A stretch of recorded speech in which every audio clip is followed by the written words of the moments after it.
नमस्कार प्यारे साथियों। बीएसटीसी के लिए राजस्थान जीके में राजस्थान का भौगोलिक पक्ष से संबंधित ये वीडियो रहेगा, जिसमें हम राजस्थान के भूगोल के बारे में समझेंगे। तो आइए वीडियो में अंत तक बने रहिए। इसमें हम जानेंगे कि राजस्थान की विश्व के लेवल पे देखा जाए तो स्थिति कौन सी दिशा में है। उसके बाद हम देखेंगे महाद्वीपीय स्तर पर राजस्थान की स्थिति किस दिशा में है। और फिर भारत के पक्ष में देखा जाए तो भारत के दृष्टिकोण में या भारत के भूगोल में राजस्थान की स्थिति कहाँ पर है। और राजस्थान के जो पड़ोसी अन्य जो राज्य हैं उनके बारे में भी जानकारी लेंगे। उनकी कितनी सीमाएं बनती है, कौन सी अंतर्राष्ट्रीय सीमा लगती है, कौन से देश की लगती है, तो इनसे संबंधित ये वीडियो रहेगा। तो वीडियो में अंत तक बने रहिएगा। और वीडियो अच्छा लगे तो चैनल को सब्सक्राइब करें, वीडियो को लाइक करें। तो आइए वीडियो की शुरुआत करते हैं। प्यारे साथियों, सबसे पहले हम जानेंगे कि वैश्विक स्थिति राजस्थान की वैश्विक स्थिति क्या है, अर्थात विश्व के भूगोल में राजस्थान की स्थिति किस दिशा में रहेगी। तो जैसे कि मान लो ये आपका विश्व है, तो इस वैश्विक स्थिति में राजस्थान का जो दिशा है वो राजस्थान की दिशा रहने वाली है आपकी ये वाली दिशा। इस दिशा पे ये राजस्थान आपका विद्यमान है यहाँ पर। तो ये कौन सी दिशा हो गई? तो इसके लिए आपको पहले सभी दिशाओं का ज्ञान होना चाहिए। प्यारे साथियों, जैसा कि मैं उम्मीद करता हूँ कि चार जो दिशाएं हैं इनके बारे में तो आपको अच्छे से पता होगा, ठीक है। क्योंकि ऊपर सबसे ये ऊपर होता है उत्तर और नीचे है आपकी दक्षिण दिशा, ठीक है।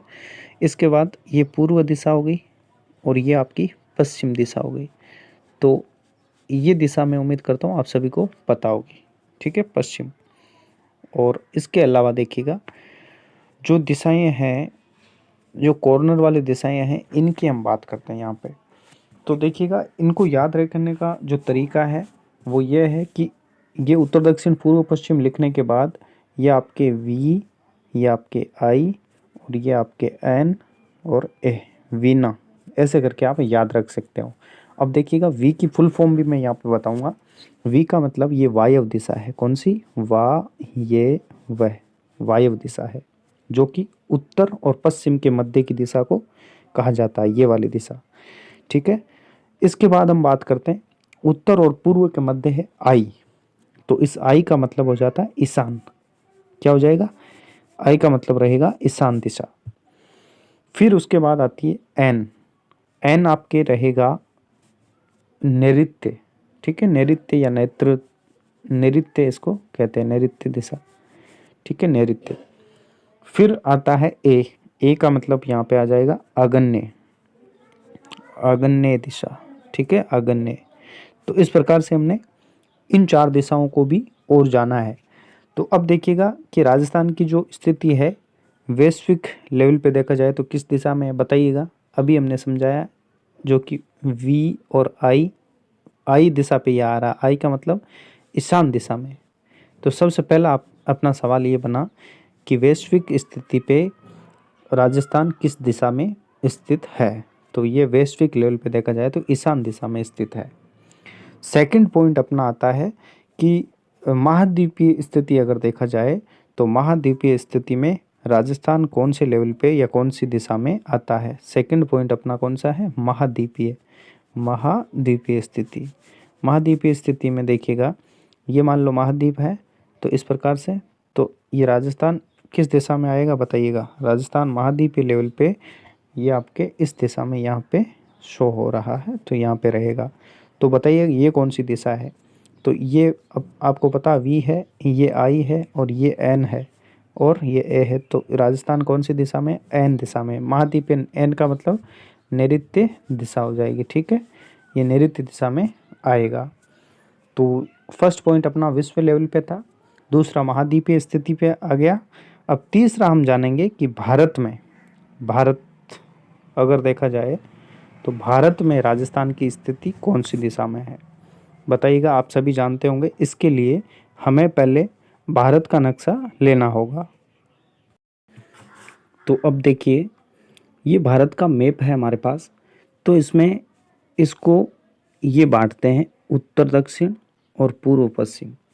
तो प्यारे साथियों बताइएगा, राजस्थान किस दिशा में आपको दिखाई दे रहा है? ये दिशा है VINA। 3-4 बार बता चुका हूँ VINA। तो ये V दिशा में आ रहा है। इसका मतलब हमारा ये जो कोण है, राजस्थान है, भारत में देखा जाए तो भारत में राजस्थान की अवस्थिति कौन सी दिशा में है? आपके वायव्य दिशा में है। कौन सी दिशा में? वायव्य दिशा में। तो 3 प्रश्न यहाँ पे ये बन गए। ठीक है, सबसे पहला विश्व का था, दूसरा महाद्वीपीय लेवल पे और तीसरा भारत के लेवल पे राजस्थान की स्थिति हम समझ चुके हैं। अब हम समझेंगे कि राजस्थान की अंतर्राष्ट्रीय सीमा कौन कौन सी लगती है और कौन कौन से ज़िले को यहाँ पे छूती है, और राजस्थान के जो कौन से ज़िले हैं और कौन सा देश है जो राजस्थान से अंतर्राष्ट्रीय सीमा बनाता है। तो प्यारे साथियों, आप सभी को पता है कि राजस्थान से अंतर्राष्ट्रीय सीमा बनाने वाला देश जो है वो पाकिस्तान है। ये रहा पाकिस्तान। ठीक है, इस पाकिस्तान के द्वारा राजस्थान के 4 ज़िलों को टच करते हुए ये सीमा बनाई जाती है, और इस सीमा को ही रेड क्लिफ नाम दिया जाता है। इस सीमा को कौन सी क्लिफ नाम दिया जाता है? Red Cliff. रेड क्लिफ नाम इसी सीमा को दिया गया है। अब देखिएगा, रेड क्लिफ की जो अंतर्राष्ट्रीय सीमा की जो लंबाई है, वो अंतर्राष्ट्रीय सीमा की लंबाई आपके 1070 किलोमीटर यहाँ पे देखने को मिलती है। 1070 किलोमीटर है। और ओवरऑल जैसे ये देखा जाए, देखो यहाँ पे भी लिखा हुआ है, कुल सीमा तो आपकी 5920 हो जाती है, जिनमें अंतर्राष्ट्रीय सीमा 1070 है और अंतर्राज्यीय सीमा 4850 किलोमीटर है। 4850 किलोमीटर भी अपन देखेंगे अलग अलग कौन कौन से राज्य से सीमा लगती है। ये अंतर्राज्यीय सीमा है। तो अब ये जानते हैं कि गंगानगर जो है, यहाँ से लेकर के बाड़मेर तक ये पाकिस्तान जो है अंतर्राष्ट्रीय सीमा बनाता है। तो गंगानगर का एक गांव पड़ता है, एक गंगानगर का शहर जो है, जिसका नाम क्या है बताइएगा? हिंदुमल कोट। ठीक है, हिंदुमल कोट। ये हिंदुमल कोट से लेकर के आपके इधर से होता हुआ ये बाड़मेर के बाखासर गांव है, एक शाहगढ़ या बाकासर कह सकते हैं, शाहगढ़ या बाकासर, शाहगढ़ या बाखासर भी इसे कहते हैं। तो यहाँ तक ये सीमा बनाता है। ठीक है, हिंदुमल कोट से लेकर के शाहगढ़ तक अंतर्राष्ट्रीय सीमा बनती है। अब देखो, इसकी सीमा पर बसे हुए जो 4 राजस्थान के ज़िले हैं वो कौन कौन से हैं, और इनकी सीमाएं कितनी कितनी यहाँ पे लगती है। प्यारे साथियों, यहाँ पर सवाल ये बनता है कि राजस्थान से लगने वाली अंतर्राष्ट्रीय सीमा जो है, जो ज़िले हैं, उनका आरोही क्रम बताइए या अवरोही क्रम बताइए, ऐसे सवाल बनते हैं। तो यहाँ पे हम जानेंगे कि राजस्थान से जो अंतर्राष्ट्रीय सीमा बनाने वाला सर्वाधिक बड़ा जो ज़िला है वो कौन सा है? वो जैसलमेर है। ठीक है, सबसे अधिक सीमा बनाता है जैसलमेर, जो कि कितने किलोमीटर? 464 किलोमीटर बनाता है। उसके बाद आपके बाड़मेर की बात आती है, जो कि 228 किलोमीटर की सीमा बनाता है पाकिस्तान के साथ। फिर थर्ड नंबर पे आ जाएगा श्री गंगानगर। ठीक है, जो कि 210 किलोमीटर बनाएगा। गंगानगर के बाद सबसे लास्ट में बीकानेर है, जो कि 168 किलोमीटर की सीमा बनाता है। और इस प्रकार से इनका क्रम है। ठीक है, आरोही क्रम यदि पूछा जाए तो बीकानेर से शुरू कर लो। ठीक है, बीकानेर हो जाएगा, फिर आपका गंगानगर, फिर बाड़मेर और सबसे लास्ट में जैसलमेर। और यदि अवरोही क्रम पूछे तो जैसलमेर, बाड़मेर, गंगानगर और बीकानेर। ये आरोही अवरोही आप जानते ही होंगे। ठीक है, और इसके बाद अपन जानेंगे कि राजस्थान के जो पड़ोसी राज्य है वो कौन कौन से हैं। देखिए, सबसे पहला जो पड़ोसी राज्य है वो यहाँ पे ऊपर देखिएगा पंजाब है, जो कि 89 किलोमीटर की सीमा बनाता है राजस्थान के साथ। और आपके पंजाब के बाद ये पास ही आपका है हरियाणा। ठीक है, इस हरियाणा, इनकी सीमा से संबंधित भी सवाल पूछे जाते हैं कि कितने किलोमीटर ये बनाता है। तो हरियाणा 1262 किलोमीटर यहाँ पे सीमा बनाता है। फिर तीसरा जो आता है स्टेट वो है यूपी, उत्तर प्रदेश। ये सारा उत्तर प्रदेश है जो कि यहाँ पे 877 किलोमीटर की सीमा बनाता है। फिर यहाँ से लेकर के यहाँ तक सारा एमपी है, ठीक है। लगभग 10 ज़िले यहाँ पे टच करते हैं राजस्थान से, एमपी और राजस्थान। और सबसे अधिक सीमा बनाने वाला जो स्टेट है, राज्य है, वो यही है, ठीक है। 1600 किलोमीटर की ये सीमा बनाता है यहाँ पे मध्य प्रदेश। फिर यहाँ पे आता है आपका गुजरात, ठीक है। गुजरात जो कि 1022 किलोमीटर की सीमा बनाता है राजस्थान के साथ। तो इसमें अब हम ये जानेंगे कि अक्षांशीय विस्तार और देशांतरीय विस्तार कितना कितना है। तो इसके लिए हम एक प्लेन मैप और लेते हैं जिससे हम ये जान सकें कि अक्षांशीय और देशांतरीय विस्तार इनका कितना है यहाँ पे, ये हम समझ सकें। देखिएगा, ये प्लेन मैप है, इसमें हम ये जानने का प्रयास करते हैं कि राजस्थान का अक्षांशीय विस्तार कितना है और देशांतरीय विस्तार कितना है। तो देखिएगा, सबसे पहले हम अक्षांशीय विस्तार देखते हैं। प्यारे साथियों, अक्षांशीय विस्तार ये है, ठीक है, जो कि आपके कौन से गांव से कौन सा ज़िला है। ऊपर देखिएगा, ये गंगानगर ज़िला जो है, अभी हमने देखा था, ये गंगानगर ज़िला जो है, गंगानगर ज़िले का एक जगह पड़ता है, गांव पड़ता है कोणा गांव। कौन सा गांव? कोणा गांव। गंगानगर का है कोणा गांव। इस कोणा गांव से लेकर के ये आपके इधर बांसवाड़ा में एक जगह पड़ती है, ये बांसवाड़ा है इधर। कौन सा ज़िला है? बांसवाड़ा। बांसवाड़ा। वैसे देखा जाए तो इसको ऐसे पढ़ें कि बांसवाड़ा से ये आपके गंगानगर की ओर है, और बांसवाड़ा का एक तहसील पड़ता है आपका कुशलगढ़, ठीक है। कुशलगढ़ तहसील पड़ती है, और इस कुशलगढ़ का ही एक गांव है बोरकुंड, ठीक है। बोरकुंड गांव पड़ता है, तो ये बोरकुंड,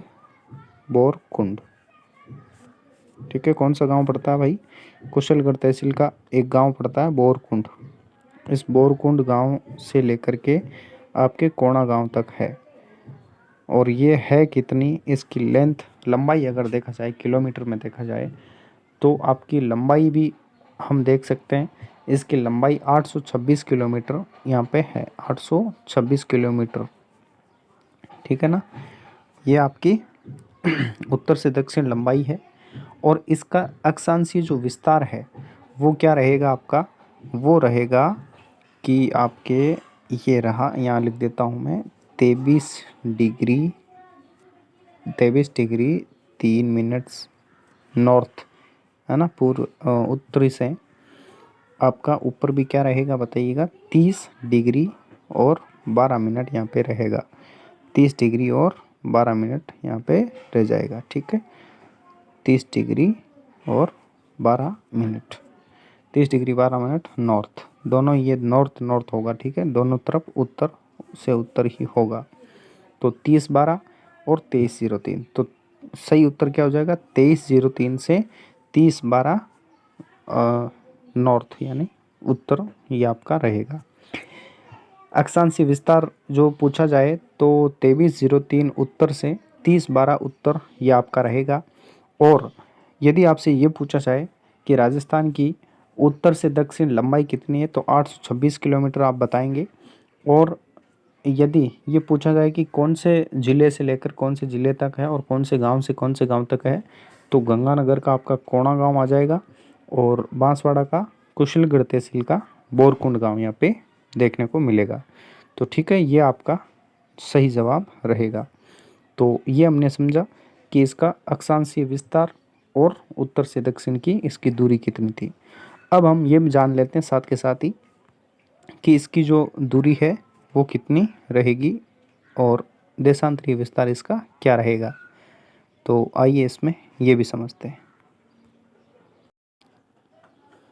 तो यह आपका देशांतरीय विस्तार रहेगा। देशांतरीय विस्तार आपका फैला हुआ है जैसलमेर, ये आपका जैसलमेर ज़िला है। कौन सा ज़िला है? जैसलमेर। जैसलमेर की एक तहसील पड़ती है सम। कौन सी तहसील पड़ती है? सम तहसील। और गांव पड़ता है कटरा, ठीक है, कटरा गांव, ठीक है।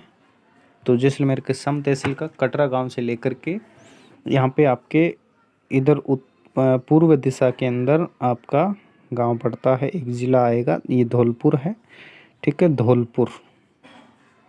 कौन सा पुर है? धौलपुर है। इस धौलपुर का एक गांव पड़ता है, एक तहसील है राजा खेड़ा। कौन सा खेड़ा भाई? राजा खेड़ा। और राजा खेड़ा का ही एक गांव पड़ता है सिलाना। कौन सा गांव? सिलाना।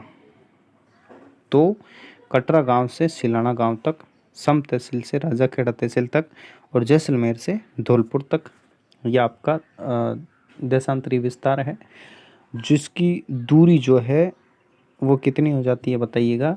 869 किलोमीटर ये आपकी दूरी रहेगी। 869 किलोमीटर यहाँ पे दूरी है। अब हम बात करेंगे देशांतरीय जो विस्तार है, इनका देशांतरीय विस्तार क्या रहेगा। अब देखिएगा, देशांतरीय विस्तार है आपका, ये वापस ब्लैक पेन लेते हैं, रेड पेन से लिखते हैं।